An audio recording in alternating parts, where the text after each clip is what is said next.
Ya está grabando. Muy bien, acomodo un poco las ventanas y ahí vamos. Bueno, nosotros vamos a seguir repasando el tema de las estructuras de control del flujo de programa, concretamente las estructuras de selección, sobre todo las estructuras if, else y anidada. Para eso, bueno, teniendo en cuenta de que ustedes ya tienen disponible el enunciado del trabajo práctico número para que puedan ir trabajando esos ejercicios. Y en el trabajo práctico 3, en ese trabajo práctico, que es el más cortito, creo que son 5 ejercicios nada más, es para desarrollar la ejercitación sobre esto que estamos viendo ahora, ¿no? Cómo aprovecharnos de las estructuras if-else anidadas. Ese sería nuestro tema ahora. Entonces, vamos a ver propuestas de ejercicios y cómo encararíamos su solución, analizándolas desde la parte lógica, aprovechándonos del diagrama de flujo, y cómo lo implementaríamos en lenguaje C, para que podamos hacer una comparativa, sobre todo visual, de cómo sería una estructura if-else anidada, y cómo la implementamos en lenguaje C. Vamos a ver este primer ejercicio. ¿Qué es lo que nos plantea? Bueno, acá nos aparece desarrollar en lenguaje C un programa que pida por teclado un número entre 0 y 1 y muestre por pantalla los siguientes resultados según cada caso. Que el número ingresado está más cercano al número 1, que el número ingresado está más cercano al 0, o que el número que se ingresó está en el medio entre 0 y 1.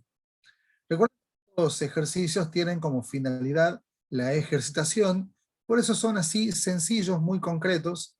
Vamos a ver más adelante también que a veces el enunciado tiene una cierta apertura, se dice así cuando los enunciados, las preguntas son abiertas, que dan la posibilidad de más de una solución. De hecho, ya habíamos dicho antes que eso es lo que buscamos, que ustedes puedan aportar más de una solución. Entonces acá en estas propuestas a veces también vamos a mostrar una o dos o tres variantes. Para este caso podemos ir observando cómo la solución en diagrama de flujo nos plantea lo siguiente. Hacemos el ingreso de un número en una variable y empezamos con las comparaciones, utilizando estructuras if-else anidadas. Acá se puede ver de manera muy concreta y sencilla cómo es que están anidadas las estructuras. Si ustedes observan, tenemos una estructura if-else que sería, digamos, la principal, que sería esta, y después tenemos una estructura if-else que está anidada, porque está dentro de la anterior. Entonces, en este recuadro en verde bien podría haber una lista de instrucciones o funciones a ejecutarse en caso de que no ocurra, o sea, que no se cumpla la evaluación lógica que está en este lugar. Pero en lugar de poner una lista, digamos, de tareas, en ese lugar ponemos toda una estructura if-else correspondiente. Ahora, observando el resto, el diagrama de flujo completo, nos permite ver cómo esa estructura está dentro de otra que tiene mayor jerarquía, y se puede ver de esta manera. Por el lado del cumplimiento de esta evaluación lógica, tenemos una tarea que sería la de mostrar por pantalla que ante la evaluación de si el número ingresado es mayor que 0,5, se va a llegar a la conclusión que el número ingresado está más cercano a 1, que era la primera de las opciones que nos proponían confirmar. Ahora, en caso que no se cumpla la condición que aparece acá en la estructura if-else de mayor jerarquía, nos deriva a la parte en que en lenguaje C sería el else, que significa de lo contrario del cumplimiento de la evaluación lógica, y en lugar de tener, como decíamos, una tarea, tenemos una estructura if-else completa, que sería esta que está acá.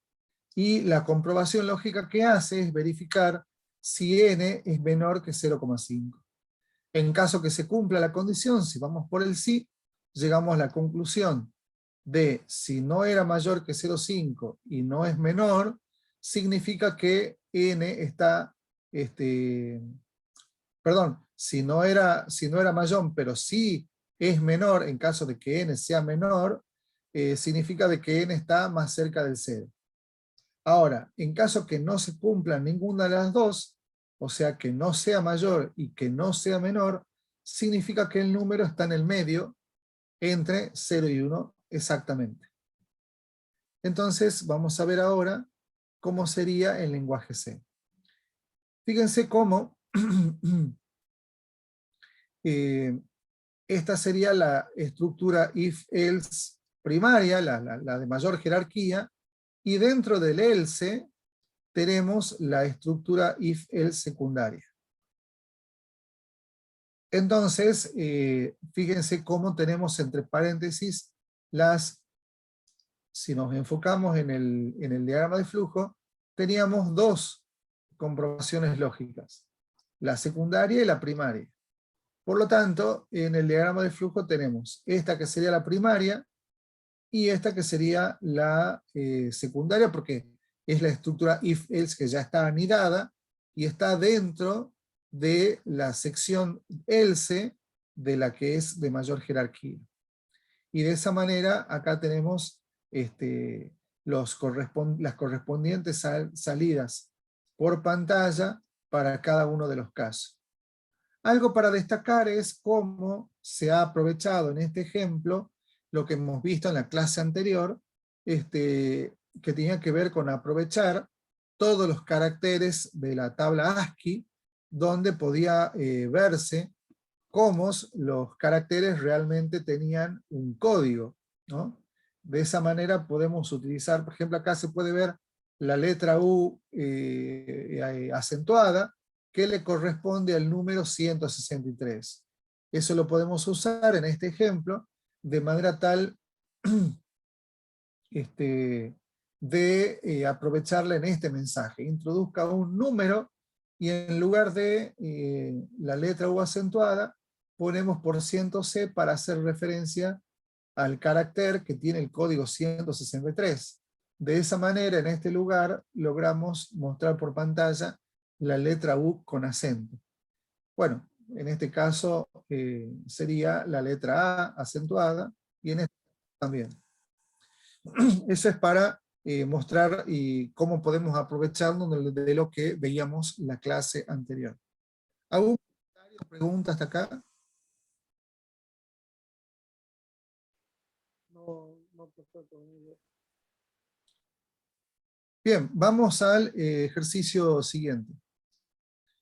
En este caso nos plantea el enunciado lo siguiente: desarrollar el lenguaje C, un programa que pida por teclado 3 números enteros y muestre el mayor de los 3 ingresados. Este ejercicio, por eso le hemos puesto la imagen, ejercicio 2A, acá vamos a ver diferentes soluciones. Veamos esta primera propuesta de solución. En esta propuesta lo que se plantea es, utilizando obviamente después el lenguaje C, scanf, pedirle el ingreso de 3 números al operador, 3 números en 3 variables distintas, y en la primera evaluación lógica de nuestro if-else, tengan en cuenta que esta sería la estructura if-else principal, y acá tenemos la if-else secundaria, digamos, que la que estaría dentro de la evaluación lógica por el lado del falso, que sería esta parte. Entonces, lo primero que se propone acá como solución es, en el primer if, hacer una evaluación lógica un poco más compleja, que implica que se cumplan las condiciones simultáneamente de que el número 1 sea mayor o igual que el número 2 y que también sea mayor o igual que el número 3. Si se cumplen las dos, esto se va a lograr utilizando la función lógica AND. Si se cumplen ambas, significa obviamente que el número 1 es el mayor de los 3. Si no se cumple, significa que podemos descartar el número 1 y evidentemente centrar la atención en los números 2 y 3. De esa manera, cuando ingresamos por el lado del else, de la primera estructura if, ahí nomás ya hacemos el segundo if, y preguntamos o hacemos una comparación entre el número 2 y el número 3.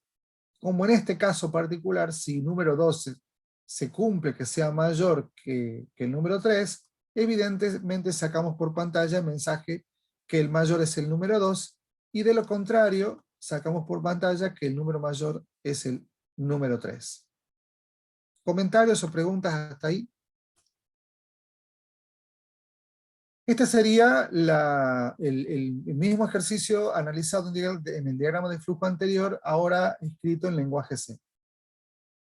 Acá se puede ver cómo en la estructura if-else principal tenemos dentro del else la estructura if-else secundaria, que tiene también su propio else. Ahora bien,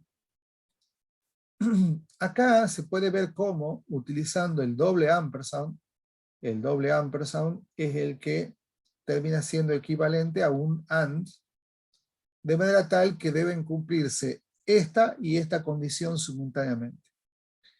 Y acá se puede ver cómo expresamos en una expresión lógica un poco más compleja. Esto lo habíamos explicado en la clase anterior, que tenía que ver cómo se utilizaban estos operadores, el doble ampersand, para hacer evaluaciones más complejas. De esa manera establecemos que debe cumplirse que N1 sea mayor o igual que N2, y también que N1 sea mayor que igual o igual que N3. Si eso se cumple, evidentemente N1 es el número mayor. De lo contrario, vamos al segundo if. Y en el segundo if ya podemos descartar el número 1, porque evidentemente no se comprobó que fuera mayor a los otros dos, y de esa manera hacemos una comparación entre el número 2 y el número 3, únicamente. Si número 2 es mayor que número 3, el número 2 es mayor. De lo contrario, el mayor es el número 3. Y con eso terminamos de hacer todas las evaluaciones y las salidas correspondientes. Veamos otra alternativa. Esta es una alternativa, pero bueno, tiene otra manera de proceder. Acá usamos estructuras if nada más, no estructuras if-else y menos anidadas, sino todas están, o mejor dicho, estas dos, están en la misma línea de ejecución del programa. Pero es una forma de afrontar la solución, y válida también. En este caso, lo que pedimos es el ingreso de dos números. Pedimos dos números primero y más tarde el tercer número. ¿Por qué? Porque pedimos dos números y los comparamos entre ellos, para poder discriminar cuál es el mayor de los dos, y a ese número guardarlo en una variable llamada mayor. Fíjense cómo en el diagrama de flujo, dentro de la variable m mayúscula, se ha dado uno de los dos números, y también sirve para guardar el mayor. Eso trae como consecuencia que este proceso puede ser destructivo de uno de los dos datos ingresados. Pero si el ejercicio no nos pide que preservemos esa información para futuras operaciones, esta es una forma válida de resolver. ¿Por qué? porque a nosotros nos pide obtener cuál es el mayor nada más. No nos pide preservar los otros números que se vayan ingresando. Ahora, si no se cumple que el número n sea el mayor, pasamos derecho, seguimos la línea principal de ejecución y pedimos el tercer número de nuevo en la variable n minúscula. Volvemos a hacer la misma comprobación que antes, solo de que ahora uno de los dos datos es diferente, y volvemos a prácticamente replicar la que teníamos antes y quedarnos en la variable m mayúscula con el valor que sea el mayor.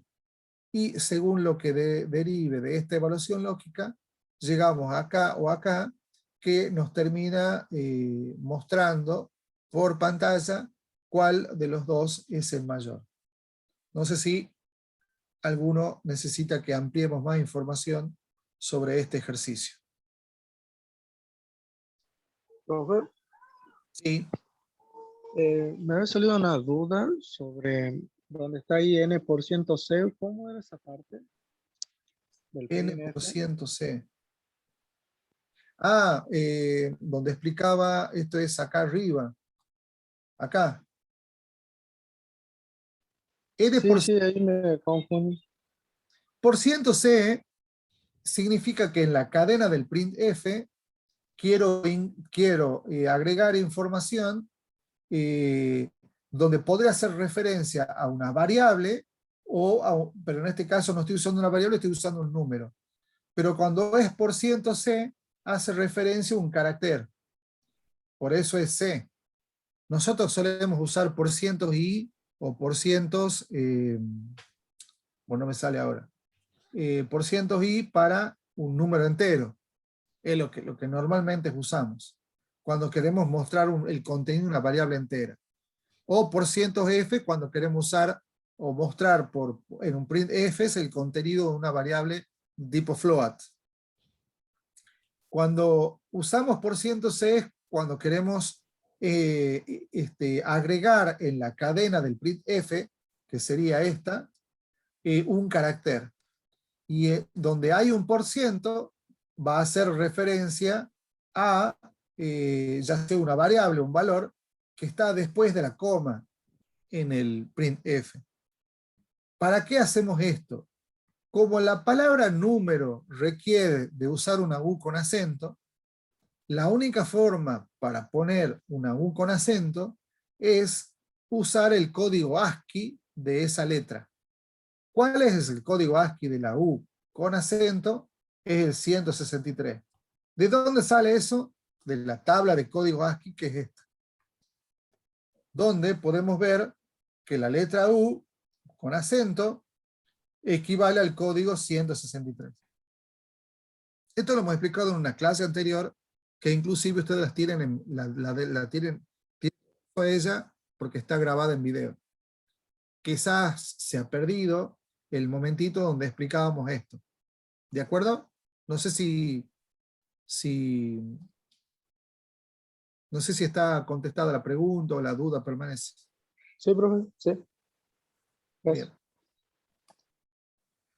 Bien. Volviendo al ejercicio, tenemos una tercera alternativa. Y acá se puede ver el diagrama de flujo. Volvemos al ejercicio donde teníamos que pedir 3 números y determinar el mayor de los 3.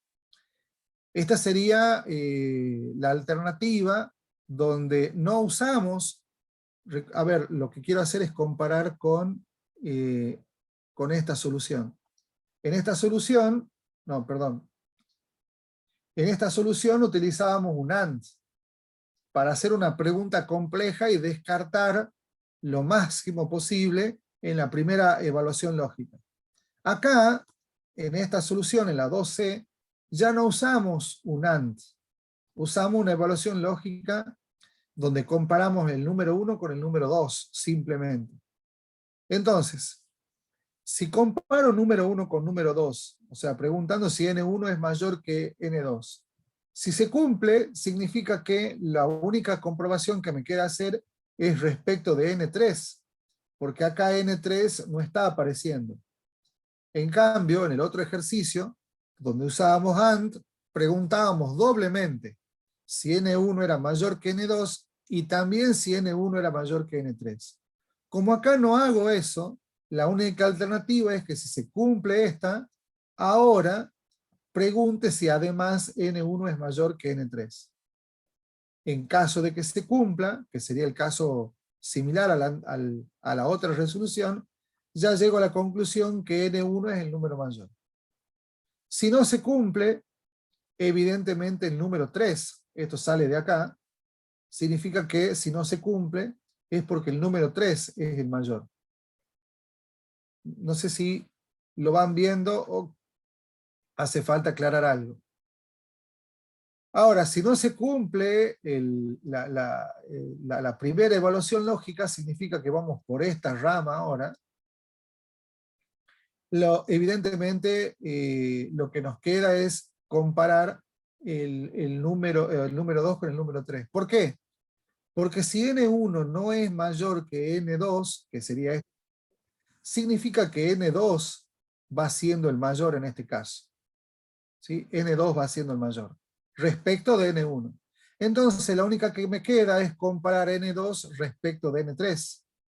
Y si N2 es mayor que N3, obviamente N2 es el que necesito seleccionar como mayor, y en caso de que no se cumpla, evidentemente el mayor es N3. Y acá lo importante es destacar cómo dentro de una estructura if-else de prioridad 1, que es esta, tenemos a su vez dos estructuras if-else anidadas. Esta sería una que está dentro del no, y esta sería la otra que está dentro del sí. No sé si se puede ver. Entonces son dos estructuras if-else anidadas dentro de otra que es la principal. ¿Comentarios al respecto?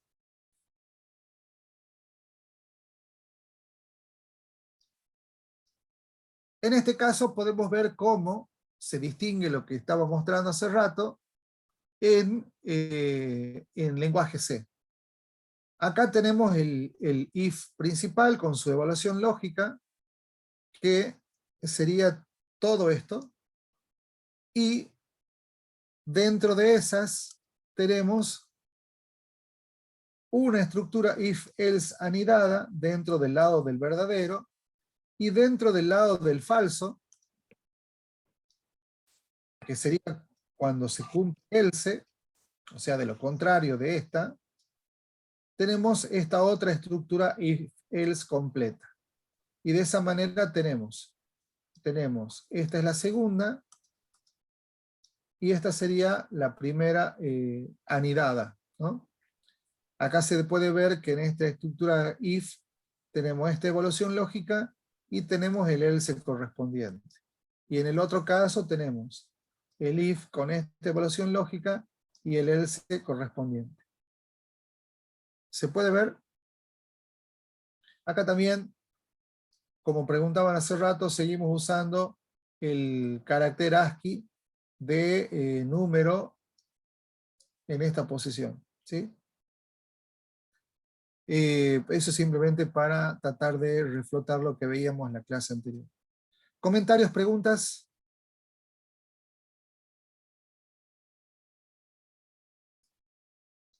Bueno, creo que dejamos ahí, y de esa manera lo que queda lo revisamos el día de mañana, si Dios quiere, como para ir avanzando en este tema.